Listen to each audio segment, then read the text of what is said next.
Order. Order. I call to order the Standing Committee on Community Services. I am Melissa Sheehy-Richard, and I'm the MLA for Hants West and chair of this committee.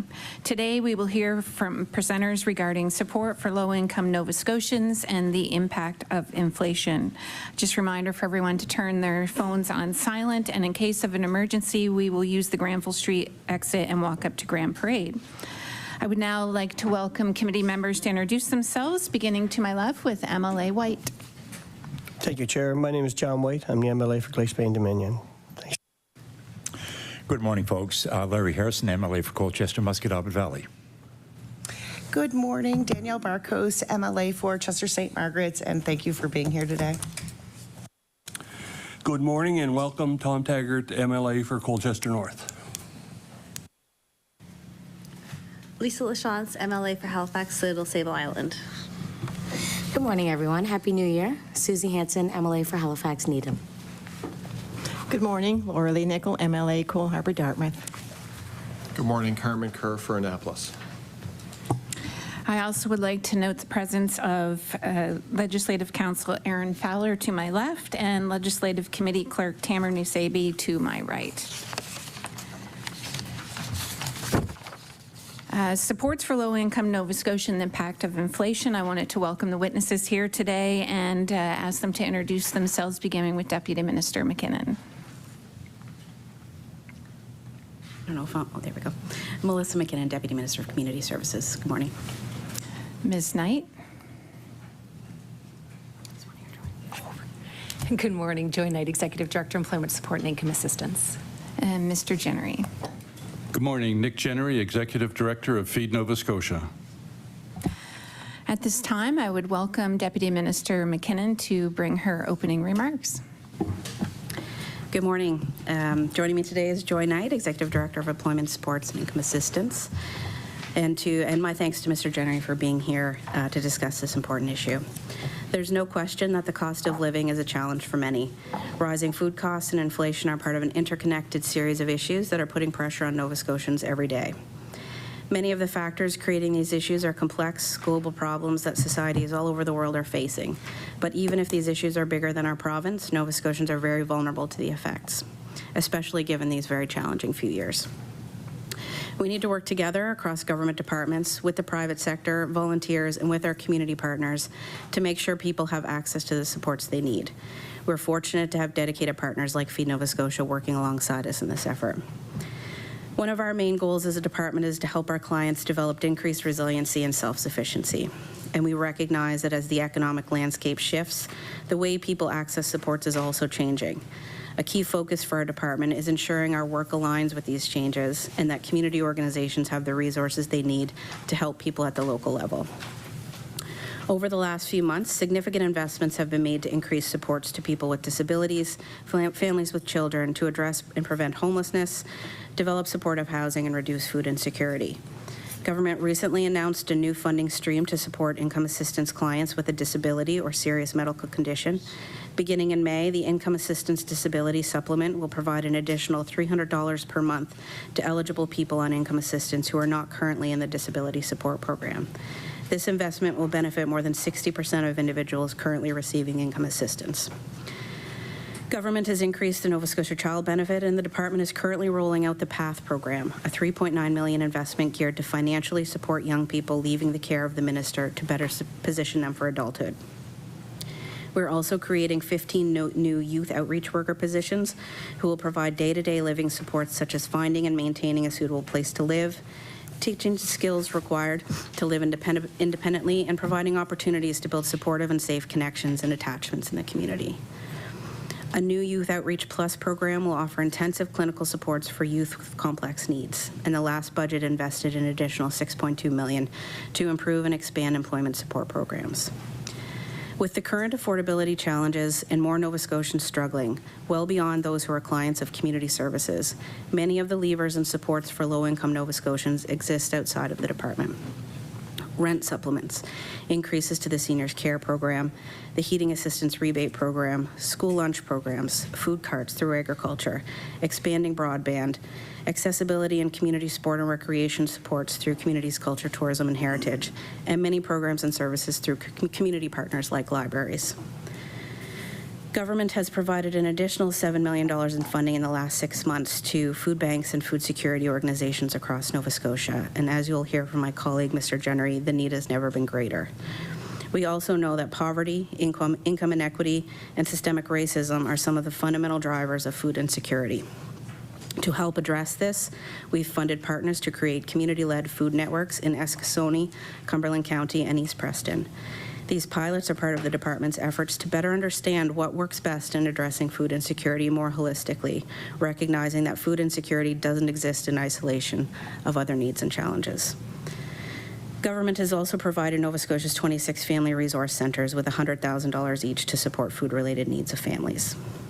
We are concurrently dealing with the urgency of these acute needs while recognizing that a preventative focus is critical to help support individuals and families into the future. This approach requires a long-term commitment and collective efforts. The work underway related to addressing the social determinants of health through Solution 6 of the Action for Health Plan is a good example of this. There is much more to do, and we'll continue to work to identify and implement further measures to help Nova Scotians. Thank you. Thank you. I would welcome Mr. Jennery to bring some remarks. Thank you, and good morning, Madam Chair. Appreciate the opportunity to come speak with all of you here this morning, and thank you to the committee. I apologize in advance for my informality dress code-wise. I had a wardrobe incident this morning, and I couldn't course correct. So that's good wording. I learned it from Janet Jackson, I guess. I would also like to recognize the Deputy and the Executive Director of Community Services beside me. They were particularly helpful during the years of COVID when we couldn't raise funds, we couldn't have in-person meetings, and we had supply chain disruptions. And together with community services, we put together a food distribution system, a home delivery program. So I just wanted to recognize that. In 2017, at the Standing Committee on Community Services, we stated, we cannot feed our way out of this crisis. People in need do not have enough money to pay for the basics such as food. In 2022, we appeared in front of the Public Accounts Committee and said the problem isn't just the cost of food has gone up, it's that income hasn't kept pace. And a year ago in 2023, we appeared again in front of the Standing Committee on Community Services and said lining up at a charity for a basic human right is not food security, it's people needing income.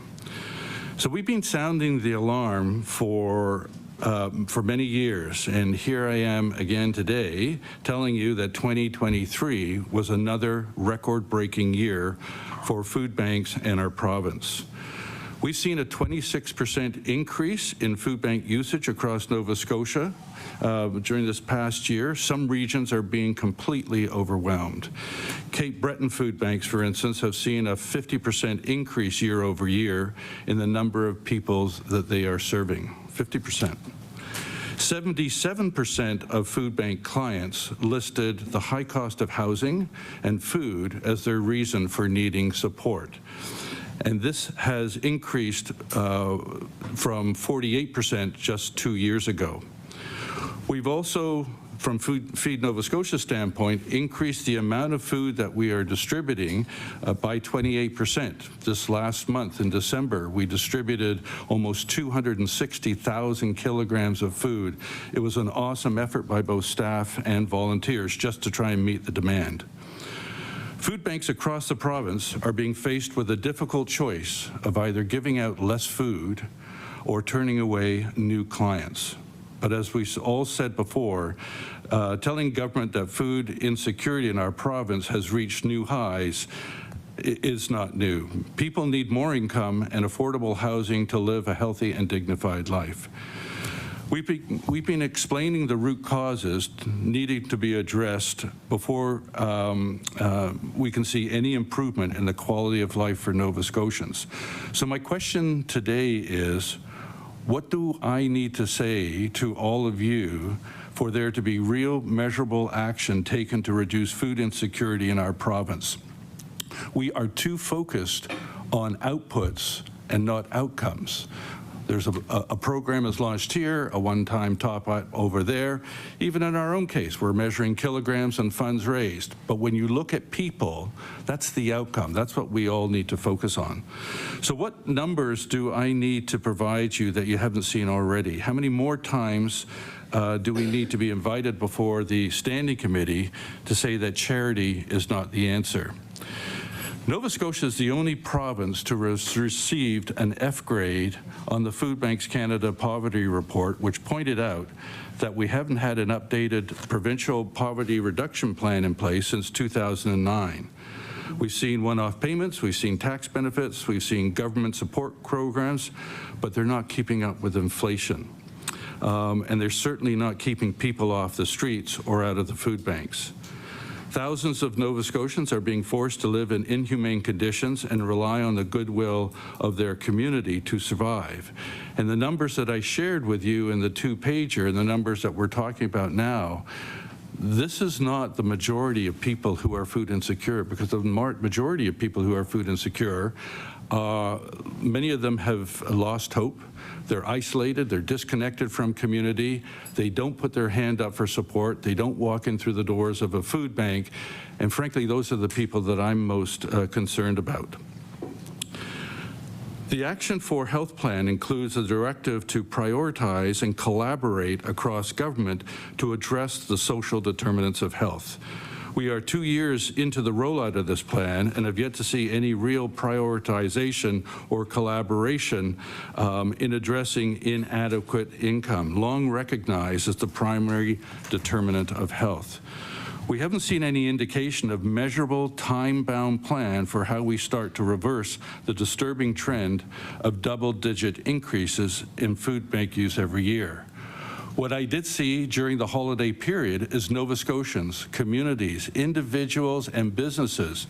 They set a goal, they share that goal, and in sharing that goal, you realize what is it going to take to deliver that goal. They measure their progress, and more often than not, they exceed it.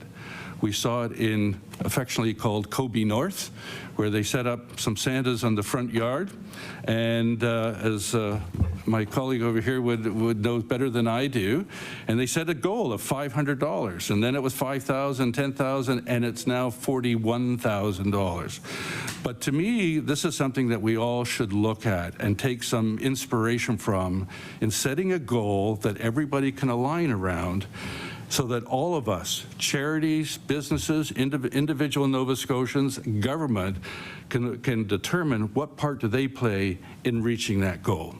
All of you have run election campaigns, and I no doubt you set a goal right at the very beginning, and then you put in places the people needed to deliver that goal. It sounds so basic, and I don't mean to preach on this one, but I think that is the biggest deliverable that could reverse the trend that we're seeing right now. I do believe that a better future is possible, but charities don't have the resources to make that future a reality, nor do I think they should have. We know Nova Scotians show up for their neighbors through fires, floods, hurricanes. We have seen it time and time again that this is a province of helpers, but the helpers are burned out, and too many of them are struggling to make ends meet. I would just finish by saying that food insecurity, I believe, is a political choice and a result of a failure to act in the face of overwhelming evidence. What if in 2024, we tried something different? What if we took a hard look at the way we're doing things and humbly accept that it isn't working? Maybe 2024 can be the year that we get honest, that we get brave, and we take bold actions. Nova Scotians deserve a life of safety, dignity, and health, and let's be the province where that kind of life is a possibility for everyone. Thank you. Thank you. We will now move over to questions, and we do this in a 2020-20 format. And I just want to remind the witnesses and the committee members to wait until your mic is read and I've identified you before speaking. So at this point, I will turn it over to the Liberal Caucus and MLA Nicol. Thank you, Madam Chair, and thank you, Mr. Jennery, for your comments. You've summed it up very well. And coming in today, trying to sort of determine the level of frustration for the people that are out there needing help is you very much amplified that, and I thank you for that. Because we always wonder about the root causes of how we got to be here. And yes, we are a giving community, and you mentioned the Santa Clauses in the riding I represent, which was just a couple of people who wanted to give back. And then there's another woman in the community that started a community fridge, and so therefore is doing that. So there's a lot of people, giving back to the community, trying to help, but yet, we do see the people unhoused, and so therefore, how do we respond to that? And to your point, it's always been about income at the end of the day, and the services required.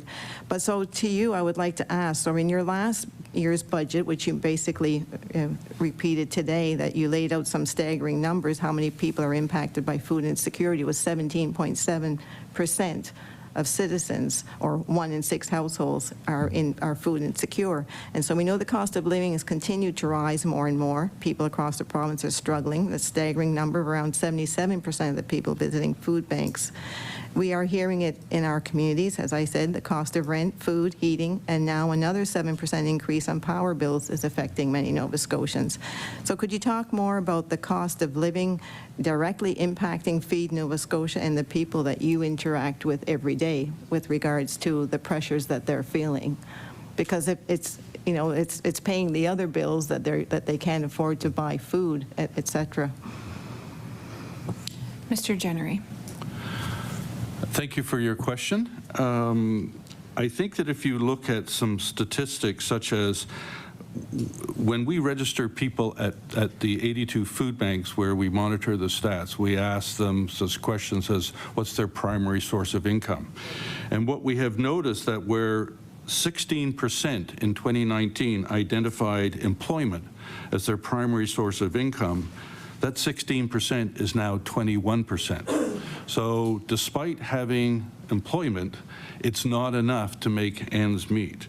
If I look at the percentage of newcomers to our province, back in 2019, 7% of food bank clients were newcomers to our province. That's now 20% in 2023.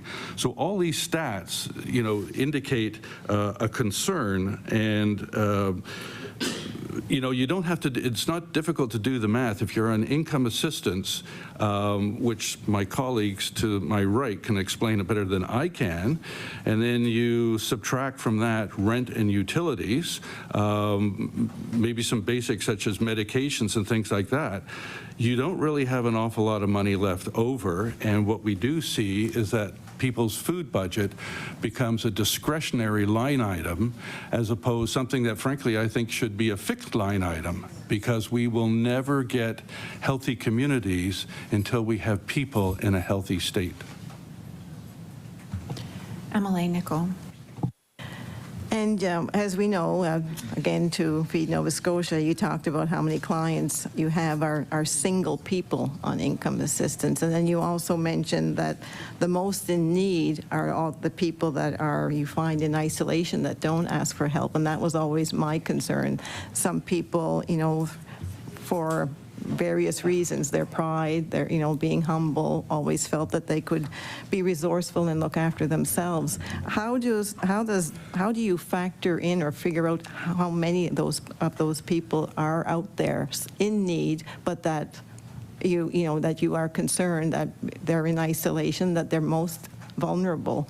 Those that know and where to find assistance is one thing, but I just wondered, those people in particular, those are the people that you would really like to reach out to. So I just wondered how you can determine who they are and how you can help. Because at the end of the day, you're not coming out and saying it, but the decision of this government to freeze income assistance has directly impacted the people that you're serving across the province. So I'm just wondering, again, if it comes down to income and then the people that are in isolation, they're not going to be necessarily aware of the fact that they need more income. Mr. Jennery. Thank you for your question. I would say that there have been several studies on food insecurity, and I'm thinking of Proof, which is a department at the University of Toronto, which has done extensive research on this.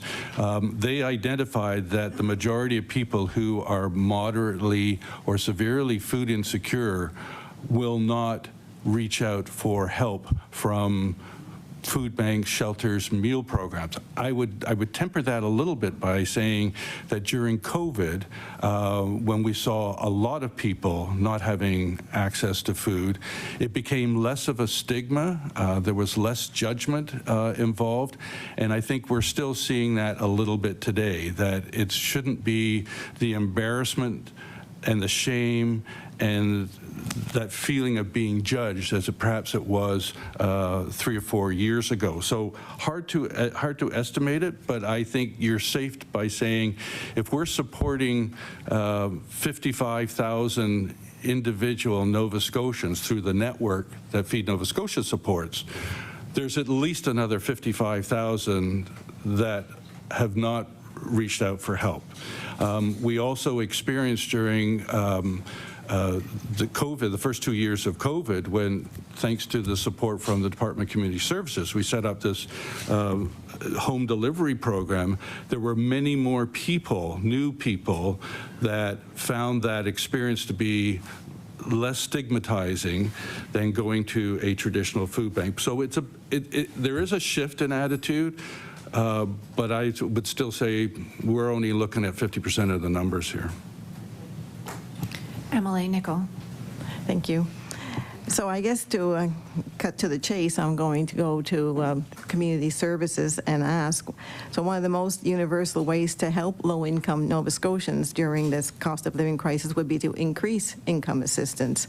So yet the government has frozen income assistance for the last 2 years, so we're a couple of months away from the budget. So is the department going to request an increase in income assistance for 24-25? Deputy Minister MacKinnon. I can assure you it's always a priority for us to lay out some of these concerns for our minister and our decision makers, of course. We were, I think evidence of that is the recent $53 million investment in increasing rates for those with disabilities. So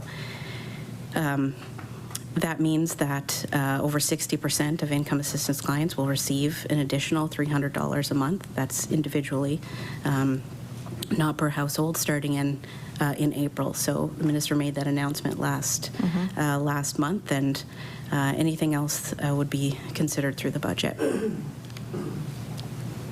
MLA Nicol.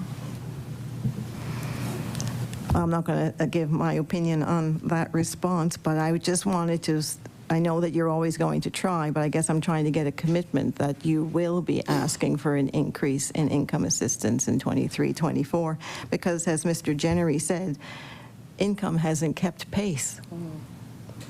And so therefore, why won't the government index income assistance to inflation so that it does keep pace, which would support low-income Nova Scotians? Deputy Minister MacKinnon. I appreciate that question, and again, I can assure you we're always advocating for increases to our programs and demonstrable ways to make a difference in the lives of Nova Scotians. I think that question would be a good question for the Deputy of Finance and Treasury Board or the Minister of Finance as well. I think there's a real goal of ours in these committee settings are very helpful in helping our colleagues understand what we're seeing out there, what you're seeing in MLA offices, and recognizing that this isn't solely a problem of community services. We're hearing that there are more people outside of our of our clients who are facing these issues, and that means it has to be a broad, systemic approach to helping to solve them. I would also say, just to build on Mr. Jennery's remarks about looking at ways to looking at the ways that people are accessing food. That's a really important piece to us, recognizing the stigma that can come with that, and that there are, there's that hidden food security, hidden homelessness that we're not seeing, and that's why we're taking an approach of trying to build food and food programming into all of our programs at Community Services. So, if you're accessing income assisted employment supports programs, we build those.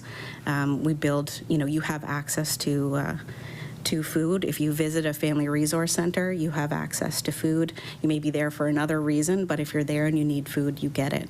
And those things are very important to us, and I hope we'll have an opportunity through this session to also talk about our community food networks, which are actively trying to, which we're piloting, actively trying to bring people in a way that they connect to other supports, not just government supports, but regular community supports, to people to address social isolation, to get at some of those root issues as well.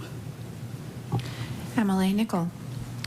Thank you for bringing that up, because that was kind of my next question, trying to figure out the coordination between Feed Nova Scotia and everything that you're doing. So I will give you the opportunity to talk about your community food networks, and so we get a proper understanding. I mean, everyone around this table, as elected people, get regular phone calls in our offices and everything asking for help. So the better we understand the network, the better off. And with regards to it's sort of a segue into another thing with regards to the unhoused situation as well. And so I just wanted to, HRM is trying to do all that they can. And I listened to a video by the, Max Chauvin, and he said that a quarter of the unhoused are DCS clients. And I just wondered if you could expand on that. Deputy Minister MacKinnon. Okay, so I'll start with I'll start with trying to give a sense of our approach to food insecurity, which I think I touched on within the Department of Community Services. Before I come back to the community food networks, maybe I can just shed a bit of light and respond a bit to Mr. Jennery's comments, of which I'm certainly not in disagreement with. I think we at Community Services, and I know my colleagues in other departments would be, and I indicated this to him earlier this week, we'd be more than happy to have a discussion about what those goals could be and how we collectively set them and reach them, and then essentially, how we engage community, the private sector, other levels of government to try to reach them. We are relying too much on volunteers, and I certainly saw that in my previous role at Communities, Culture, Tourism, and Heritage. We know that our volunteers are aging and they're tired, and in many cases we're asking them to. There's a significant amount of funding in food insecurity that's available, but I would say it's not as well coordinated as it should be, to say the least. So we're asking volunteers and organizations to apply to, say, 4 or 5 different pots of money, just to achieve their goals, which is an area I think that ultimately it's up to government to decide to create a broad target or a strategy. But there are things that we can do now that will make a difference, and that's one of them. And maybe I would just, if the committee would permit Ms. Knight to just expand a bit on the community food network pilots. Ms. Knight. Thank you, and thank you for the question. We have 3 pilots currently in the province, and this is, again, building on Mr. Jennery's comments around destigmatizing access to food. And for those who, it was mentioned, some people were severely food insecure, not wanting to come forward, not wanting to ask for help. And we absolutely recognize and appreciate why people wouldn't want to do that. And also appreciating that longer-term solutions are needed. We need some solutions now to support Nova Scotians while we're working on the longer-term solutions. And I believe that collaborative food networks can play a really important role in that space. So we have 3 locations, one in Eskasoni, one in Preston Township, and one in the Cumberland County, Amherst area. And I'll just give you maybe a few highlights of 2 of the sites, just so you can understand sort of the uniqueness of what the networks are and why we're making investments in this space. So there's some principles around these pilots and to ensure that we are moving in a different direction around a stigmatized model of access to food. We want it to be choice, nutrition, versatility, flexibility, cultural responsiveness, affordability, and human dignity. Human dignity, really thinking again about how do we not damage a person's self-esteem when they need to access food, how do we lift them up and be more holistic in the approach that we take, wrap services around people when they're accessing food. As the deputy mentioned, people that have needs related to food often have other needs in their lives. So how do we bring all those resources to bear in a space where they're accessing food? And at all times, how do we ensure we're being first voice informed so that we're building a network across Nova Scotia, we hope, that is led by and designed by the communities in which it's intended to serve. One of the other core principles of the network is that it's a very low-cost initiative. It's intended to actually leverage the assets that exist in a community. And to your point earlier around how community wants to be involved and is really stepping in and stepping up, how do we bring that effort and that goodwill together with our partners and government-funded partners to use all of that assets for one collective effort? And so that's really the intention of the networks. Just a couple specific highlights because it's really exciting work, and it's doing a really good job of helping people access food in a place in which they feel that it's culturally responsive. It brings them in from a social isolation perspective to connect them to community and connect them to other services. So in the Preston community, we have an Afrocentric approach to that, how that's been designed. It is completely community-led and community-designed, and it has resulted in a wonderful program that's bringing in hundreds of people every week to access services and a broad range of services. So just a few highlights. They have coffee chats where you, of course, can access a meal, but what they bring in then is VON to talk about their services. They have clinics on Alzheimer's, on diabetes, and financial management, as well as other programs, particularly to help seniors in the community. They have a program for nutritional supplements where they bring in healthcare providers to do assessments around those that may need nutritional supplements, and then the Food Network delivers it to people's homes. They have a youth cooking class for ages 7 to 16, which is really helping to bring in younger generations to learn about food security, but also to make connections into some of our DCS employment-related programming, career development programming, and things like that for them. We have emergency grocery orders, and right now they're working on a breakfast program pilot at Auburn High School. My apologies, Ms. Knight. MLA Kerr would like to ask a question. There's 2 minutes remaining. I'm sorry to interrupt. Yeah, I've got several questions to ask. I wish we had more time, and I'll try to get a couple in 2 minutes. Mr. Jennery, you mentioned that food shouldn't be a discretionary line item. It should be a fixed line item. I agree. Our team agrees. We've been pushing for a universal lunch program for a long time now and asking government to implement that. We think it would provide universal and equitable access to all students, especially those experiencing child poverty. I know Nourish Nova Scotia is involved in the breakfast program. I know you know that, but could you comment on a potential universal lunch program and how that may help those kids in need? Thank you. For all kids. Mr. Jennery?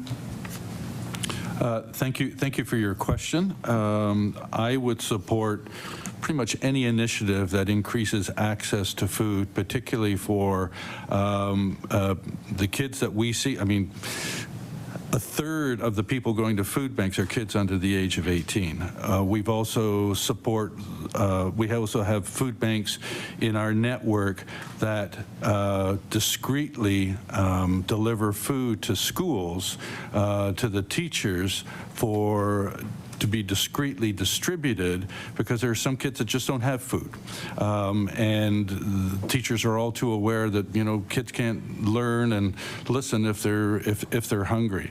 So any initiative that supports all kids having food so that they can learn and grow as we all expect them to, you get no argument from me, for sure.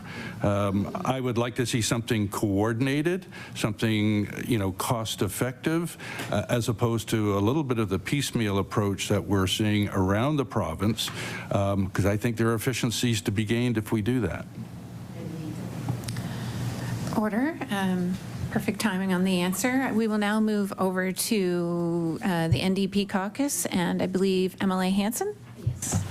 Thank you, Madam Chair. I'm just going to take a little breather because I was really taken aback by Feed Nova Scotia providing food for schools, which I think is absolutely wonderful in a discreet way. But this government is stating that all kids get access to food in schools when they need it, and it shouldn't be through Feed Nova Scotia. No disregard to that. I just am taken aback. So let me get to questioning. So I was here last year when your organization presented a year ago, almost to the day, where we discussed the impact of the cost of living crisis on vulnerable Nova Scotians and those living on income assistance. And so at this meeting a year ago, you recommended a substantial increase to income assistance payments, stating that an annual $1,000 increase would reduce the possibility of food insecurity by 5%. We know that that did not happen in last year's budget, and we did ask about that during the budget session. Can you describe the potential food insecurity impact of this year's budget, also if it does not increase income assistance rates? Mr. Jennery. Thank you for your question. I would say 2 points. Until we index our various support programs, we will continue to push people who are already in poverty deeper into poverty, because of inflation just keeps piling up, and it just makes things more difficult. The other thing I would say is that those numbers came from some substantial research from the University of Toronto, I think they did. Again, it's the proof department that works collaboratively with other provinces, and I think the return on investment is absolutely there. If the humanity of not helping people have access to food doesn't move you, then I think there's a very strong business case for investing in people so that they can do and realize their full potential, whether you're kids or whether you're adults. MLA Hanson. Thank you, Mr. Jenner. I appreciate that. I do agree as well. We need to invest in people, and that's where we're losing, focus right now. These are our priorities, and we need to really start focusing on the needs of those folks that are in need the most right now. At that meeting, you also stated that increasing the minimum wage by $1 would decrease the incidence of food insecurity by 5%. And you have previously advocated for a minimum wage set closer to that of a living wage, which we have as well. Do you feel that the recently announced increase to $15.20 an hour in 2024 will be sufficient to meet the cost of living stressors on low-income Nova Scotians? Mr. Jennery. Thank you for your question. I would say until we have income that starts to get close to what is being recognized as a living wage, we're always going to fall short of the mark. That people are always going to be faced with, do I put food on the table or do I pay my rent? Which is a scenario I think we need to collectively work to eliminate. MLA Hanson. So Thank you, Madam Chair. Is there anything that you would like to see in this upcoming budget, specifically in regards to changing the way that we've been doing things in the past? Mr. Jennery. I may be politically naive here, but I would say that if the province, our political leadership, recognize the severity of the food insecurity crisis that we're in, that it's all headed in the wrong direction, that we're headed to a cliff, that the frontline organizations of which we are depending on to provide that access to food are perilously close to burning out, and certainly some of those have reached capacity. I would like to see, some recognition and B, a commitment that collectively we're going to do something about this as a province. I don't think you have to have the solution, but I think you do need to have the leadership to say, this is what we're going to do and this is why it's a priority. I think there is some low-hanging fruit to be had. If I look at the cost of prescription drugs, that, there are programs that help people in low-income brackets, which my colleagues to my right can talk about better than I can. But let's eliminate the co-payment. How big an issue, how big an impact would that be on the government's budget? And I come across time and time again where people say, do I buy food or do I get my prescription drugs? And, I think public health can speak to the high percentage of people that don't fulfill their scripts for, frankly, reasons that are economic in nature. MLA Hanson. No? 1442. Okay, I'm going to ask one more question, then I'll pass it over to my colleague. So this is both for Feed Nova Scotia and as well for DCS. What impact did last year's $1,000 HARP rebate have on your clients? And what impact will this year's $400 reduction have on people's ability to pay for basic necessities like food, energy, shelter, where people were counting on the same rebate again this year? Mr. Jennery? Or who was that to? Emily? It was for both. For both? Yeah. Thank you for your question, and with all due respect, I would say this is a classic example of us as a province focusing on outputs as opposed to outcomes. So I hear about these well-intentioned programs. I see it. They are warmly received because, frankly, any help is warmly received. But the outcome is that the number of people who are food insecure continues to go up, double digits each and every month. And that is what we have to focus on, and that is what we need to ask ourselves collectively, how do we reverse that? Deputy Minister MacKinnon. Sure. I would agree with that response. We know there's an impact. Our clients specifically are doing the most with every dollar that they have. We have, in response to those measures, we have our measures we take, which is increasing diversion funding, more outreach workers. So there's a cause and effect there. And I think generally, if we are talking about what are the outcomes we're looking for, we'll be better off. We are having more of those conversations. I will say that there have been. I think there's better coordination across departments as folks with experience in other areas of government have moved into leadership positions as well. I think that this seems like a bureaucratic point for some, but to have an executive deputy structure, for example, where we have a smaller number of deputies overseeing these helping to look at these systemic issues, it is helpful. But we are seeing that impact. Emily Lachance. Thank you. And actually, I will just follow on my colleague's question around sort of impact, because we were here yesterday with Public Accounts Committee talking about the HARP program, and Service Nova Scotia fulfills their mandate based on outputs, right, in terms of like applications in, applications processed, money out the door for the HARP program in particular. And, the deputy couldn't answer the question, like, who is actually measuring the impact of this program? Like, who is actually looking at the results of this program or others? And you talked, in your opening remarks about your mandate around increased resiliency and self-reliance. So how are you measuring that? Like, how are you, like, beyond outputs, how are you measuring any movement towards your goals in that? Deputy Minister MacKinnon. Sure. Maybe I could begin, and then I'll ask Ms. Knight to talk specifically about a couple of programs.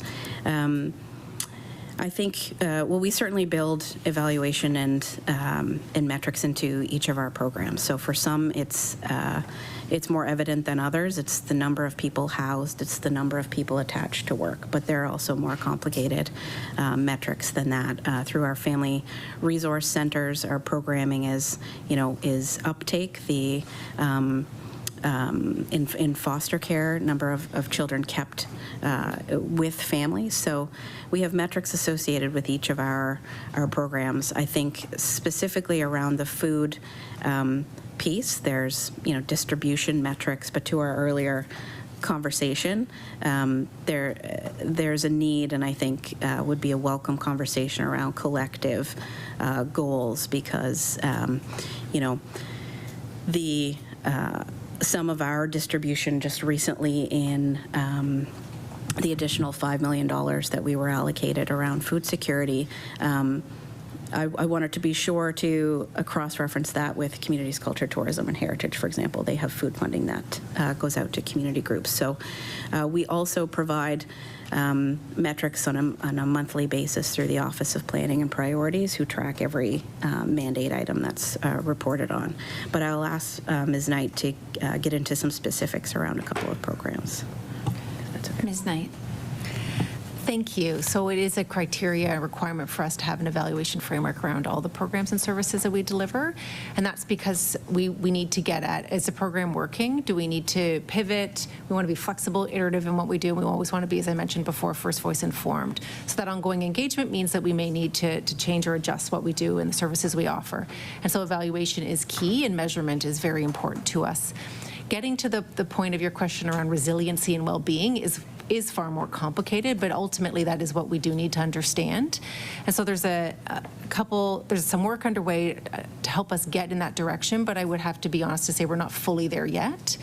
Some quick highlights around some measures would be, if we work, really understanding how we work collectively and holistically is also very, very important to us.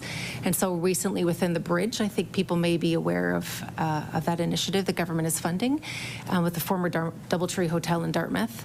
We recently had 13 individuals within a 3-week time period move into permanent housing. And 13 people sounds small, but in a housing crisis, it's quite significant out of one intervention. And what was important to measure and understand out of that is that was because we had a health clinic on site, so there was health services. There's a mental health and addictions counselor that works with clients. There's an OT that does the assessments of their apartments before they move, which eliminates a 6-month wait list so they can move quickly. Yes, sorry. Okay. MLA Lachance. I appreciate that, and thank you for sharing that. As you know, we have limited time, so a couple of rapid response questions. So for the Deputy Minister, is the department working on a poverty reduction strategy or leading on that for the whole of government? Deputy Minister MacKinnon. That work would be coordinated through kind of those executive deputies and planning and priorities. We play a very key role in that, obviously. So yes, those pieces, some of the pieces that would fall under us would be relatively recent announcements. So the commitment to the child benefit, the ESIA programming, expanding the GEO program. Can you get everyone online? Those are pieces of the poverty piece, as well as the PATH program, are all legs of related to poverty reduction. MLA Lachance. And so just to clarify, is the government currently developing a poverty reduction strategy? Deputy Minister MacKinnon. Yes. So the overall strategy, it's connected across departments. We are a piece of that. MLA Lachance. My colleague from the Liberal Party also asked about discussions around raising income assistance rates and, the advocacy that you would lead on behalf of your department. So I guess I wanted to go backwards in time before I go forwards in time. So the $300 increase to folks who identify as living with a disability, how was that determined? And in fact, was that part of an overall package where you recommended actually an overall increase to everyone receiving ESIA, or how was 300 determined to be the number? Deputy Minister MacKinnon. That would have been recommended before my time as Deputy Minister, but it would have been a part of the package associated with the overall commitment to the remedy and people with disabilities. And in terms of how that will be determined, but could I ask just Ms. Knight to, there are no additional steps, essentially, that people need to take. We have information in the system, and those who have that chronic disability who can't work because of a disability will automatically get the increase. MLA Lachance with 5 minutes. And I wanted to ask, actually, Mr. Jennery, a bit about, you've talked about, the one-off approach to managing poverty in the province right now, food security being one piece of that and one result of that patchwork approach. And I guess I would like to invite you to speak a bit more to that impact on different service users in terms of, this. I know the former Minister for Community Services just described it as a collage at one point, or a quilt. And, I really take exception to that because, one of the things I did was even read a food calendar for Dartmouth out in the legislature at one point last session or the previous budget session. And basically it's nearly impossible to access food off the food calendar and really do anything else. It was basically impossible looking at that food calendar to have a child access a hot meal aside from, some monthly meals and that sort of thing, because a lot of them are happening at lunchtime. So I take exception to the impact of these one-offs, and I'm just wondering what you think the impact is on service users. Deputy Minister, Minister Jennery. Maybe we should do a job share, job exchange here or something. Thank you for your question. I guess two things come to my mind when you talk about, and I talk about, the impact of well-intentioned, one-off supports. First off, that any benefit quickly erodes with inflation or the cost of food, and we've all seen the impact of that.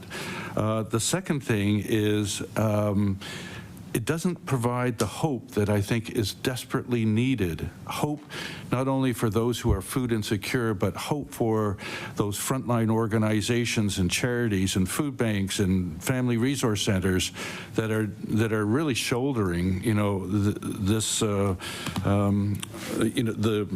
the response to the crisis that we're in.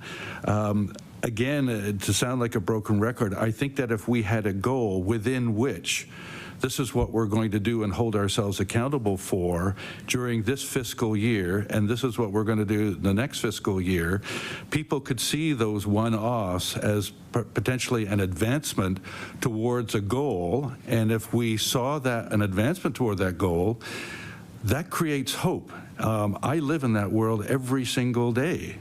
I have a trauma counselor on site to deal with people who are dealing with other people who are losing hope. So that may sound a bit of a soft response, but it's a very real one. So that would be my response. MLA Lachance with 1 minute and 40. And I appreciate that. And I do think, the reliance on communities and volunteers to respond to an ever-increasing crisis, well, on one hand, obviously, we're all grateful to everyone who pitches in, and it's the great Nova Scotian spirit of helping others.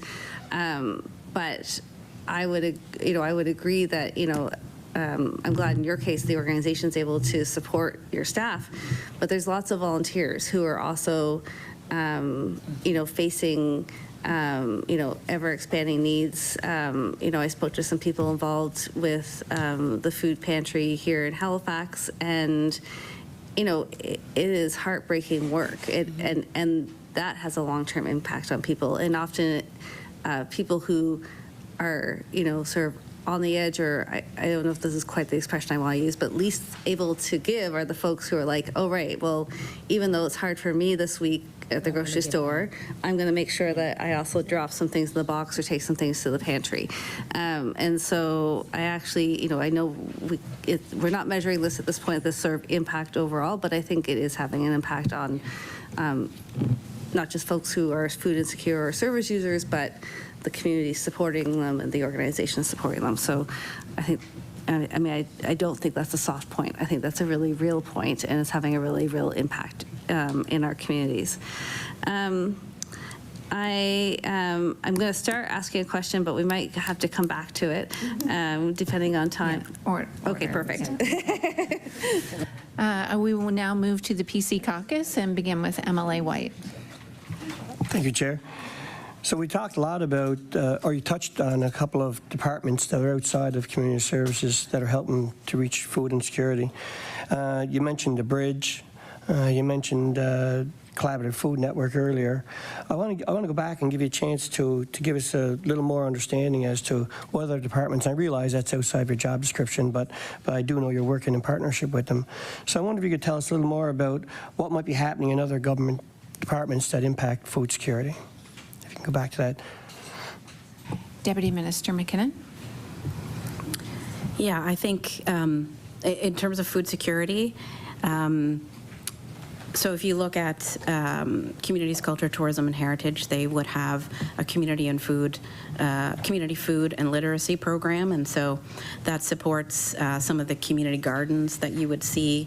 It would support programming to come in and help people learn how to cook, learn about food, those sorts of things. There's smaller grants to community organizations. There have been some great partnerships I know there between libraries, school boards, community partners, those sorts of things. Then they have I'm going to forget the name of it, but it's a local food program which supports many of the volunteer-driven organizations across the province, and so like in Sydney, I'm trying to recall the pensioners. I think the Pensioners Club down there. It's called. They do essentially Meals on Wheels programming.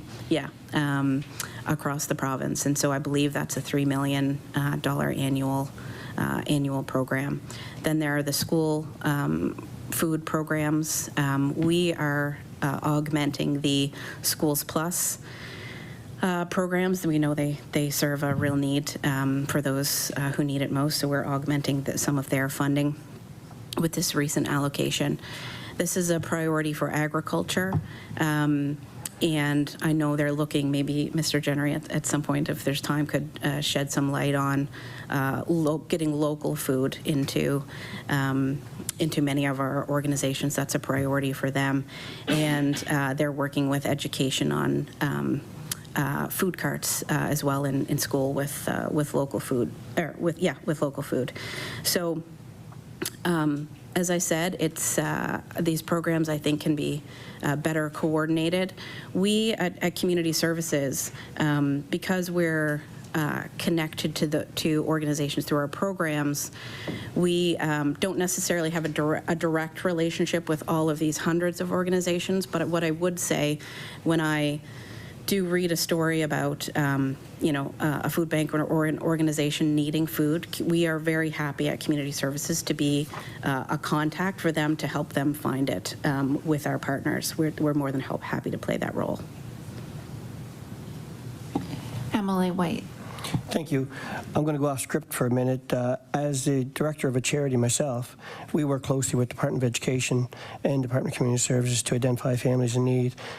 We've been doing that for 30 years now, and it's a great relationship. And I want to touch on that because I wanted to say about some of the things I'm hearing here today, that it not only gives hope to the people that we deliver to at the door, but also gives hope and a sense of community to the entire community. We have hundreds of volunteers that come in and help us to donate food and deliver it.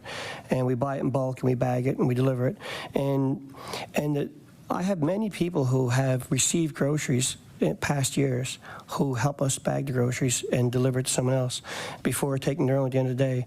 And I think, I wish we weren't needed. I totally wish we were not needed. I absolutely would love to see that day. But in the meantime, a sense of community is important.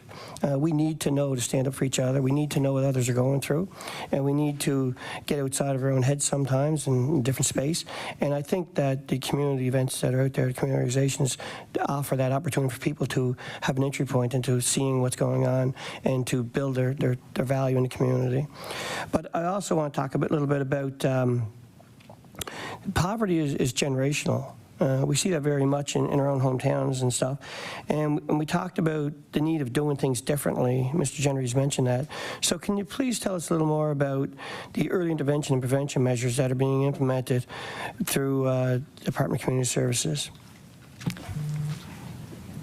Ms. Knight. Thank you for the question. Yeah, you're absolutely right that we have to start thinking preventatively if we're going to have the system changes that we all want to see.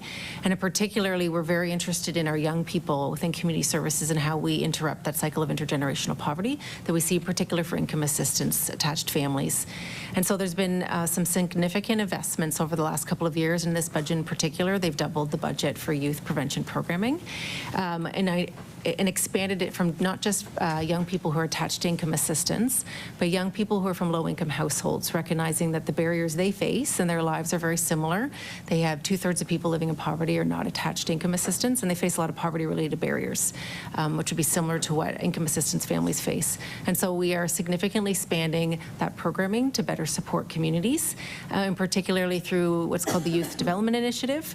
What's important about that program is it's also taking an Afrocentric and Indigenous approach. So we have a stream that's led and designed by the African Nova Scotian community for youth, as well as the Indigenous community. That's through the Association of Black Social Workers, as well as the Native Council of Nova Scotia. And so there's a number of investments that have been made. Thank you. Emily White. Thank you. Thank you, Chair. I'm going to pass to Emily Harrison now. She's gone on and answered a couple of my questions. MLA Harrison. Thank you very much, Madam Chair. And just listening to all the comments, this is huge. This is a huge problem. It's a societal problem. I'm glad to hear about the Santa Claus program that was conducted. And I've talked to a number of communities who would love to do things, don't know quite where to start or how to get at it. But the government has a huge role to play. There's absolutely no question about that. But so does corporate, and so do communities as a whole, just to have that kind of wholeness. I would love to see every one of them get together and sort this out, because it's going to take all of us to do that. It's not just going to be government. It's not going to be this or that. It's going to be a holistic thing for all of us. For children, for instance, what is the criteria for the child benefit, for instance? Who can answer that? Ms. Knight. Thank you very much for the question. The Nova Scotia Child Benefit has 2 income thresholds. So if you're under $26,000 per year or under $34,000, you receive different amounts. I can provide those amounts if you'd like, but there was a recent significant investment to expand, again, the Nova Scotia Child Benefit this year as there was last year. And so that has increased by $127 to $127 per month per child for families under the $26,000 per year threshold. And if you have 3 children or more, that is an additional $381 a month in the pockets of low-income families. So it is having a significant impact. We always know we need to do more, but the numbers of people who are being supported through that program are growing, so it is helping more people, and we know it's having a significant impact. Emily Harrison. And going back to the disability funding that's been announced, how many people will be affected by that? Ms. Knight. Our analysis has shown that we believe about 64% of the caseload is a person with a disability who may qualify for the new disability supplement. So it's quite significant. And so, as has been mentioned by the deputy before, our intention is to make that as least onerous as possible on the clients. We have medical documentation on file already. That is what we use to make this assessment and determination of that 64%. And so we'll be looking to make it as simple as possible for people to qualify, but also recognizing that just because you have a disability doesn't mean that you should not be engaged in other services that we have in the department. So we will actively continue to support our disability supplement clients or those in our new disability stream when it comes online with access to employment, with access to services and support so they can continue to improve their own adequacy where it is appropriate. There's no reason at all that we would exclude people with disabilities from access to those supports and services. MLA Harrison. Just to supplement to that, are there other programs that really help folks on disabilities? I know there's this, but are there others in place now that would really help? Ms. Knight. Thank you. Is the question specific to employment or general? Just generally speaking. Yeah, we have, within ESIA in particular, we have a number of employment-related programs that are specifically targeted to support individuals with disabilities or barriers to employment. We have our work activity program, which supports predominantly persons with disabilities. There's 6 centers across the province that deliver that. We recognize in all of our programming, and not just that works with persons with disabilities, is that the journey is different for everybody. And you may need 6 months to attach to work, or you may need 2 years. And so regardless of what that journey looks like for you, our interventions need to respond appropriately. And so along that pathway for you, there would be accessible devices, assessment of what you might need in your workplace that we could fund to help you be successful from that accessibility perspective. We absolutely look at accessibility when we talk about our supportive housing mandate, and that all of our units that we build are accessible to all Nova Scotians. And so forefront of our mind is how we make sure that we're meeting the whole needs of a person, and if you have a disability, we need to be able to respond appropriately to that. MLA Harrison with 9 minutes. Thank you, Madam Chair. I'm going to hand it over to my colleague. MLA Barkos. Thank you, Chair. Thank you, MLA Harrison. Mr. Jennery, Feed Nova Scotia, Scotia's work is, especially with the meal program, is critical during this time of need. And I'm wondering if you could please provide the committee with an overview of your meal program and maybe highlight some of your main objectives and partnerships in regards to what Feed Nova Scotia does and the meal program. Mr. Jennery. Thank you for your program. I'm not sure what you're referring to in terms of our meal program. Sorry, I pressed the button. For our meal program, we do provide meals as part of our Christmas holiday effort. There are hundreds of them. It's 7,100 households that we support. But on a day-to-day basis, what we do is provide food to the food banks, shelters, meal programs around the province, not specifically meals. MLA Barkos. Thank you. That's what I was speaking about, was your Christmas program. So 7,100 homes or around. So our Christmas Mr. Jennery. Sorry. We can have coffee afterwards.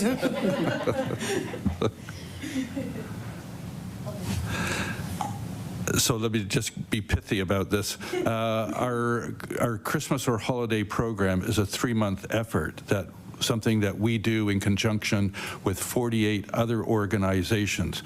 26 of them are member agencies, 22 are other community agencies such as Lions Club, Rotary, that type of thing. with the Department of Community Services and those 48 organizations, we manage a central registry for support. And what we ask people who are looking for that support is, would they want a Christmas hamper? Do they have any dietary restrictions? So we offer like a vegan version. And if you don't want a Christmas hamper, would you prefer a cooked meal? So we try and give as much choice as we can to the people in need. And of the last couple of years where you've got a significant number of people unhoused, living in tents, no point in delivering a 25-pound frozen turkey to a tent. So what we do is that we give gift cards, and we work that with outreach organizations. It's a $500,000 initiative that we do, but as a point that Joy Knight made, I think all of us, what we're trying to do is to give people choice. If you want a meal, we'll do the best that we can to give you a meal. We're not, frankly, set up with that. We work with organizations like Metro Works, which is a member agency. They have the commercial kitchens to be able to develop that meal, and we'll provide them with the food to get it done. MLA Barkos. Thank you. I just want to make sure that that was put on record, because I think it's a great program, what you do, and just how you roll with the punches, if you will, in regards to cooked or vegan or whatnot. And I think Deputy Minister MacKinnon stated earlier, if I'm not mistaken, about local food. So I'm wondering if you could kind of carry that through, because I got cut off a little bit. Deputy Minister MacKinnon? No, well, yeah, sorry. or both of you.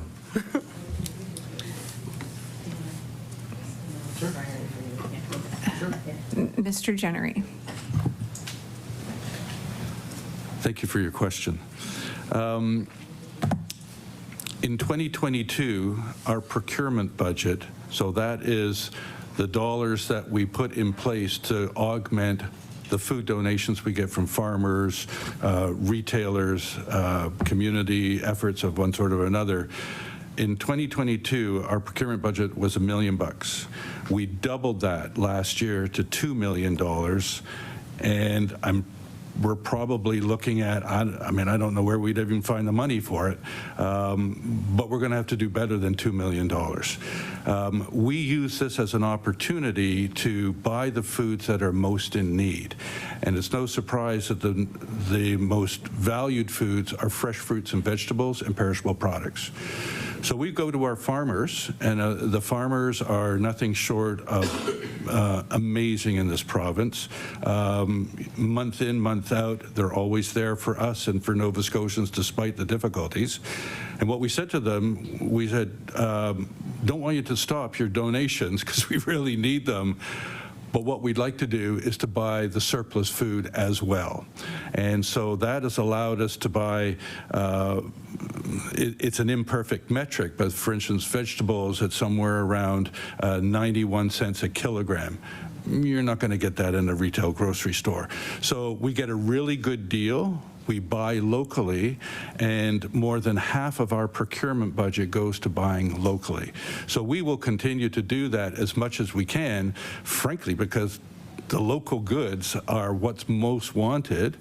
It's high quality. I would challenge anybody to come into our cooler at any time, and I would put the product that you find there against any retail store any day of the week, because it comes directly to us. So we like that arrangement. We'll do more of it, and it may be an example of a collaboration where Nova Scotians helping Nova Scotians. Deputy Minister MacKinnon. Yeah, and just to say, this is a really, I think, could be a really exciting area of collaboration where we can, we know this is top of mind for the Department of Agriculture and the farmers and local food producers that they support, and ties in with their mandate items. So, this is definitely one piece of our work that I think we can advance in the weeks to come. Emily Barkos with 2 minutes. Thank you. So, Mrs. Knight, you were talking about wraparound services earlier, but we're due to time cut off. I would like you to maybe talk about that some more, because I get phone calls all the time asking what is wraparound services, and so what are the sports? Can you give us some examples of locations and stuff like that? Just finish where you were at. Ms. Knight? Thank you very much for the question. Wraparound services are sort of the critical, most integral part of particularly of our supportive housing approach. We are committed to meeting people where they are, and in order to do that, you have to bring the supports and services to where people are, and then that might mean physically, or that might be the mental space that they're in that time, but we need to connect at a level where people are and then bring to bear what supports and services they need to be successful. And the wraparound is dependent, of course, upon the individual needs that person is experiencing at that time. And it requires the partnership of all government partners in order to do it successfully. And I don't want to repeat myself on the previous example I was talking about with the bridge, but that is actually a great example of wraparound services. You have health, mental health on site. You have housing support workers. We have their Ad Center for Women and Children and Welcome Housing all on site, providing daily services to help people move forward in their lives. And those services then extend. Once you exit the bridge program, you're still attached. They have made the efforts and the connections for you in community, and so that you're not just let go. They've really helped to help you be really integrated into the community where you're moving to. So that is what is this really in many ways the secret to success for helping people. And it's no different even when I think about our youth programming and employment programming. If you don't have the wraparound services, which includes food, it's hard to participate. It's hard to show up to a training program every day when your belly is empty and you're worried about how you're going to manage some of the other complications in your life. And so we provide mental health services through our employment programming. We provide access to childcare. We do food security. And all of those pieces are critical to help people really move forward and focus on their own well-being and independence. Perfect timing, order. We will now move into the second round of questioning, which I've allocated 7 minutes per caucus, and we'll move over to MLA Kerr. Thank you, Chair. I struggle sometimes to stay on script, so I'll go a bit off script. But to your comments on procurement of local food from farmers and how critical that is. So I grew up on a farm. I'm the agriculture critic for our party, just named recently. I do work with, obviously, families and farms connected to schools. One challenge that I've raised to the minister on a couple occasions is our local volunteer groups that are trying to source local food in our area aren't able to do so. They're told because of current contracts and procurement that food will come in the the non-traditional way or being trucked in. So, what I see on the ground, I'm happy to hear that the minister or other departments are looking at it. It has been a couple of years of looking at it, and I'm curious about action and maybe from all three witnesses, any detail you can provide that I can take back to Annapolis or across the province that this is changing, that local food is being sourced and it is being used more often in schools than I may realize. Thank you. Deputy Minister MacKinnon. Sure, and where I'm relatively new to this portfolio, I've really only had kind of one broader conversation to understand where agriculture is moving with this. But what I'd commit to is bringing even a staff member from agriculture with a staff member from community services to have a conversation to see where the barriers might be, because if it's also a larger issue. We also have a great team at I'm happy to bring it forward to Regulatory Affairs or Service Nova Scotia on the procurement side of things to see what the issue is there. Yeah. MLA Kerr. More questions.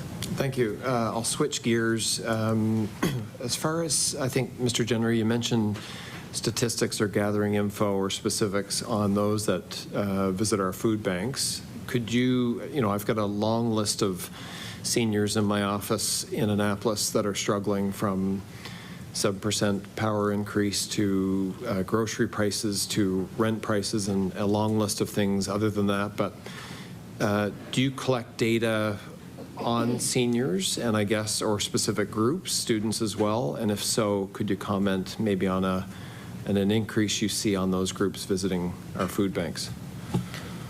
Mr. Jennery. Thank you for your question. We collect limited demographic data. It is a voluntary thing for a client to offer up, so we're obviously highly respectful of that. I will say that not only with existing clients, but with the new clients, so in December, we saw 2,400 new people, first-time clients looking for support from food banks. They cover all demographics, small and large families, young and old adults. There's no one particular group, although Black and Indigenous households are 3 times more likely to be food insecure. So, you know, we do see that as well. But I don't have any specific demographics there for you. MLA Kerr. I guess I'll ask the same question to the department, to the deputy and to Ms. Knight. Would the department have any specifics on our senior population and food insecurity numbers, or with students on the same question? Thank you.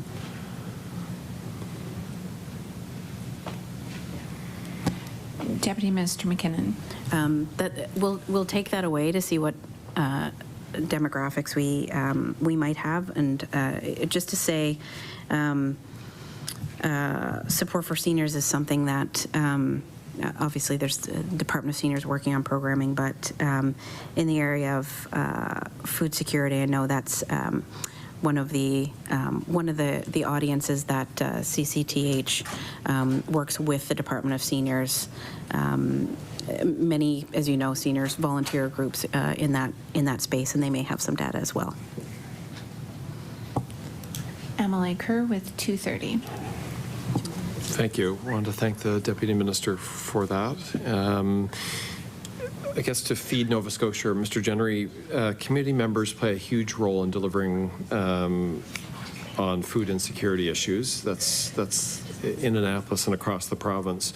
Could you talk more about the coordination that happens? I think you touched on it, but the coordination between Feed Nova Scotia and community-led initiatives in Annapolis and across the province? Please. Thank you. Mr. Jennery. Thank you for your question. One of the lessons that I've personally learned in recent years is that whatever you do, make sure you co-design it with the community. You may think you know what communities need. You may think you know what people who are food insecure need, but chances are you got it wrong. So we have a First Voice Advisory Council now put in place, and we pay them a living wage to be involved in the brainstorming, design, and evaluation of all the programs that we do, and that's been invaluable. A case in point would be Escazone. During the food box, during the early years of COVID, collectively, we thought it was a good idea. All you have to do is dial 211 and Feed Nova Scotia will get 1 or 2 boxes of non-perishable products to you within 2 business days. 3 numbers, that's all you have to dial. Sounds like the right thing to do? It was a disrespectful thing to do. There are cultural barriers, and so my personal learning was go into the community, have the conversations, co-design something that's right for them. Another example that came up with the Prestons. So learning from that, we go into Preston, and what they most wanted, the Family Resource Center there, was if you could give us some food, so we gave them $25,000 of food for a pilot, and we are going to launch a culinary design program in conjunction with a home delivery. And that Family Resource Center had all the volunteers lined up to do exactly all of that. We simply provided the food and watched how it evolved from there and supported where we could. Another really good example of co-design solutions. Order. My apologies. The time for the Liberal Caucus has ended, and we will move back to the NDP Caucus and MLA Hanson. Thank you, Madam Chair, and I do want to hear the rest of that, so if you want to finish your co-design discussion, you could do that as well. Mr. Jennery. Thank you for your question. So we're tackling this problem from our perspective in providing the immediate needs, because people are hungry today. They need to put food on the table tonight. So we are supporting the food banks and the shelters and the meal programs, the drop-in centers. We're trying to expand our network as much as we can. We are supporting financially and otherwise organizations that want to develop wraparound services. Make sure that legal aid is available, that if you want your taxes done by a food bank, you can do that. If you need some parenting training, postnatal classes, all of these types of things. So to understand what the frontline community organizations want to do and the need that they see, support that as best you can. And sometimes it's food, and sometimes it's programs, and sometimes it's a pilot, and let's just try something and learn from that. And sometimes it's money. We have an innovation and learning lab, which we established a couple of years ago, and we put $2 million against this initiative. That's more money than we've ever done in any one program, because we know that the current approach to dealing with food insecurity is not working. You only have to look at the graphs. So what should we try? So we're trying a rural bulk buy program to provide access to food, and we've got a pilot just in the design stage right now, a social supermarket. And we're looking for a community where they have both the commitment and the resources to actually do it. We don't want to go in there and say, well, this is Feed Nova Scotia social supermarket. We do want to make sure that you have the elements there to actually make it happen. So there's a lot of that innovative work going on, and I think somebody who's not at the table here are the libraries. The libraries is one of the last safe places for somebody who's food insecure. It's the living room of the unhoused, and they're doing phenomenal work. Look at the community fridges. So lots of innovations. I think we need to scale up the best ideas, and to the Deputy Minister's point, do it in a collaborative way, hopefully underneath a provincial goal. Emily Hanson. Thank you, Madam Chair. So my question is to the department. Feed Nova Scotia has identified over 1/3, and we talked about this through our conversations today, 1/3 of their total clients being income assistance recipients. And so we want to know, does your department track how many of your clients rely on the services of food banks?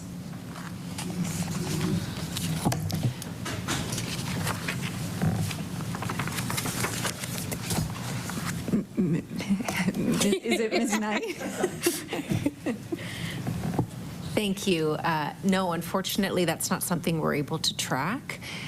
We would have a sense, though, of food insecurity through our service provider partners, who we regularly do consult with and engage with. Within ESI specifically, of course, there's our employment-related programming, our homelessness-related programming, but I also work really closely with our colleagues at Child and Family Wellbeing around family resource centers and their needs, to try to work across the government to identify where to have a better understanding of how our client needs are not being met. And of course, we also hear from our caseworkers, who are really obviously very critical service delivery experts on the ground in their communities and who often know best. And so we do have ongoing engagement with them to help better understand. Emily Hanson.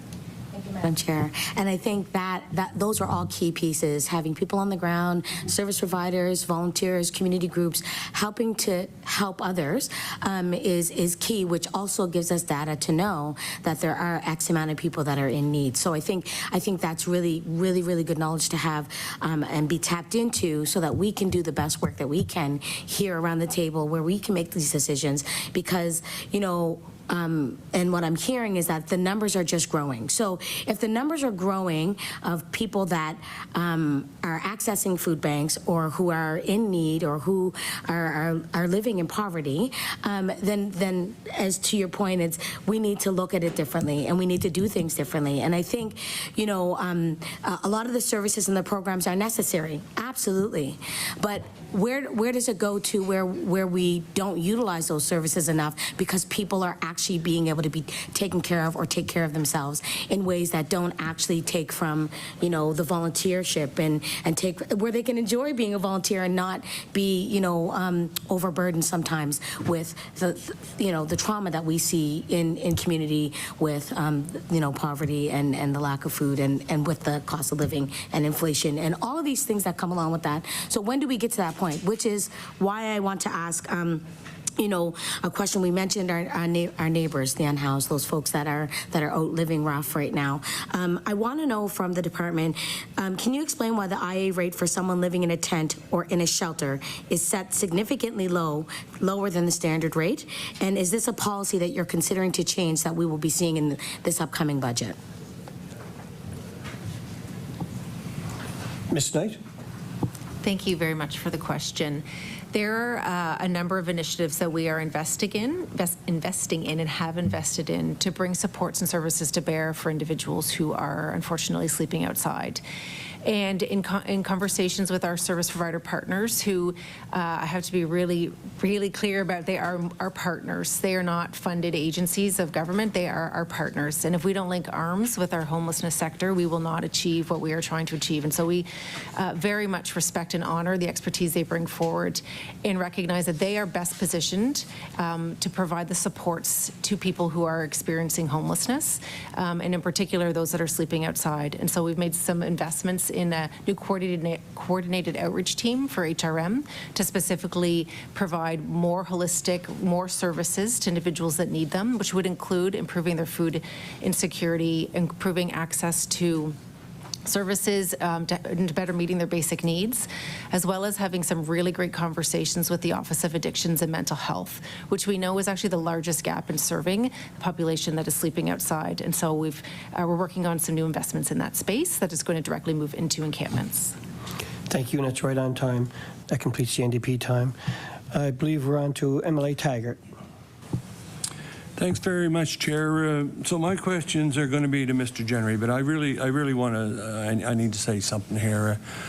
Sat here, actually been making a lot of notes and stuff, and typically I come to these committee meetings with the mindset that, you know, the other side are going to try and find ways for, you know, to be whatever, you know, point out flaws they see maybe in government, and I'm going to sit here and defend it. And I have not many meetings that I've felt as good about with respect to collaboration here. And so what I've seen today, and I'm particularly interested, I'll get a question in a minute, but I'm really particularly interested, I'm sorry, I get so many, but the pilot projects you're doing with the community food network or whatever, and this whole idea of collaboration, and it just starts my mind working about how I can actually do that in Colchester North. Like in Colchester North, we're really rural riding, don't have any towns, and so I just want to say that I'm very really happy with what I've seen here, and I'm going to lead to that in one of my questions, if you don't mind, Mr. Jennery. So.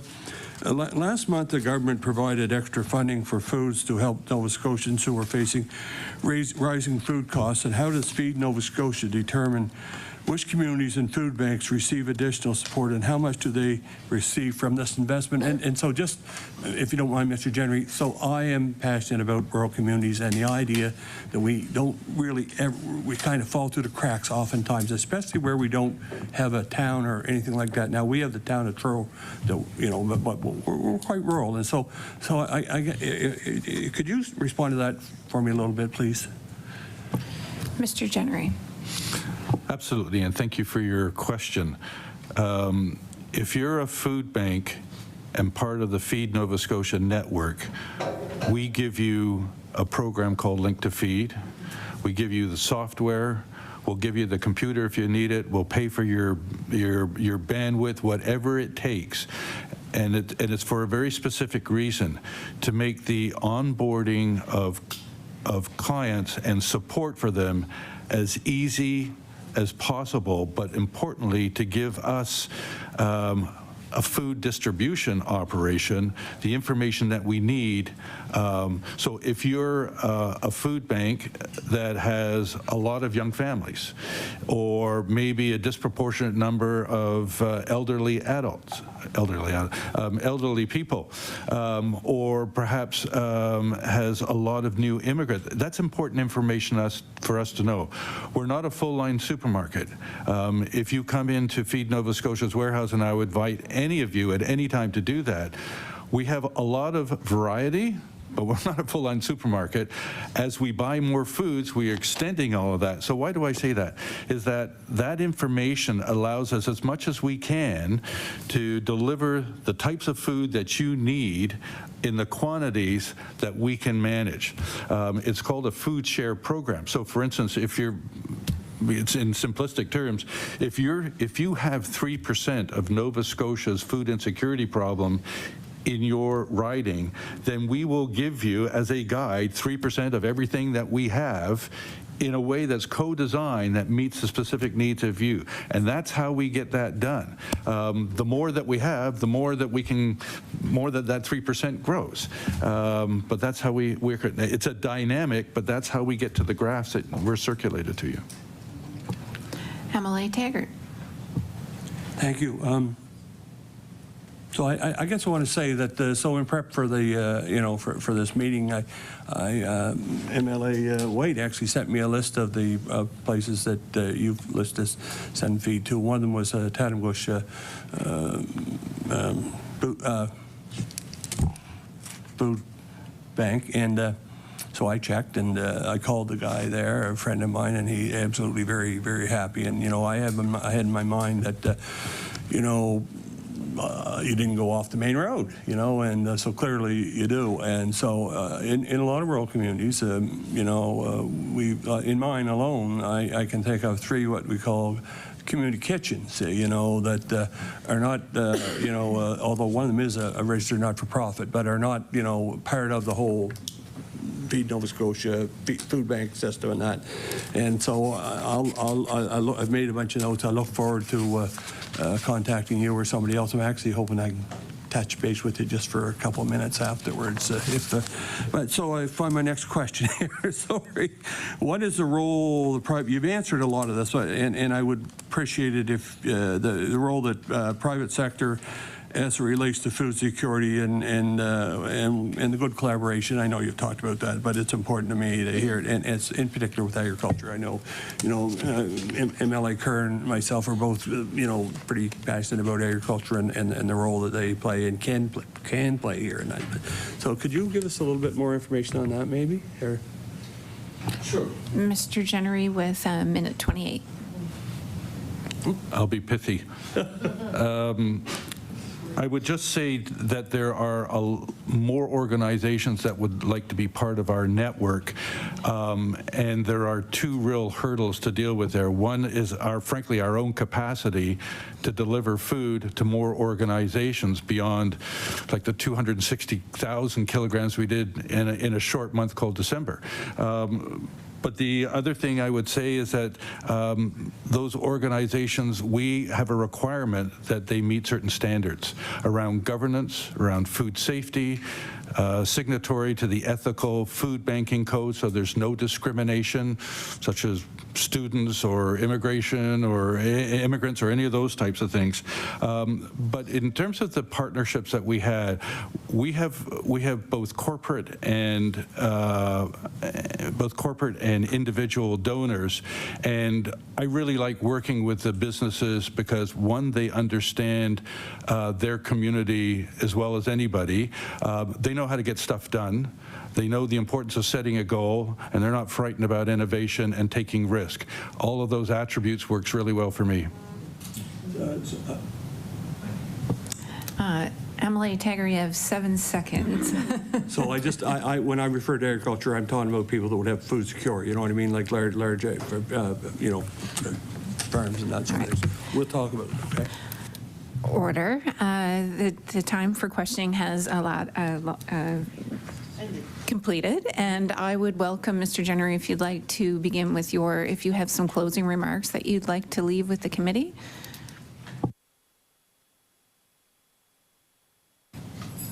Thank you, Madam Chair. I would sincerely like to thank all of you for the concern and interest that you clearly have not only here but in your own communities. I see it outside of this room, and I want to thank you for it. It's inspiring for me to be here and to feel that. I mean, it sounds like a strange remark, but I really do appreciate your questions. I appreciate your concerns, and I appreciate your curiosity, because through curiosity, we'll find those elements where we can collaborate better. And if there's a willingness to try, if there's a willingness to take some risk, because we know the status quo is unsustainable, you have a very willing partner here with Feed Nova Scotia.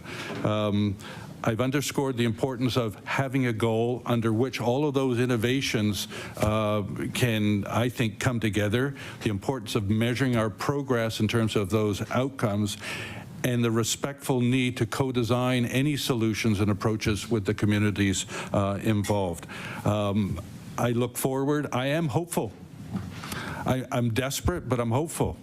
And this is why we do what we do, because people like you and our donors show their support day in and day out. And it puts gas in our tank to do what we do. And the farmers, just as the last note, I would say there's no better example than the farmers in our province. They find ways. We had a Christmas program, 7,100 households. They found a way to give us pretty much 100 bins of produce for that program. They found a way. They just did it. And it's amazing to me that they did. But there are more opportunities, so I would say let's get it done. Thank you, Mr. Jennery, and I will now welcome Deputy Minister MacKinnon for her closing remarks. I won't really try to follow that, other than to thank Mr. Jennery for your leadership in our province, and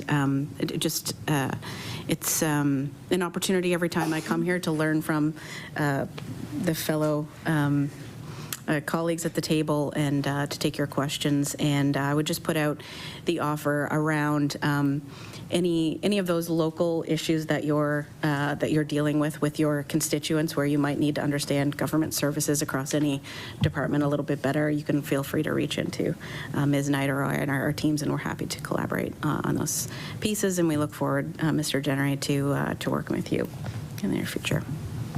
Thanks. Thank you very much for appearing here today. It's a very important topic, and I appreciate all of your time. We don't have any, I don't think, committee business on the agenda, so you're welcome to collect your things and leave. We'll move into if there was anything the committee want to talk about. Do you want to have a 5-minute recess? We'll take a 5-minute recess then.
Order.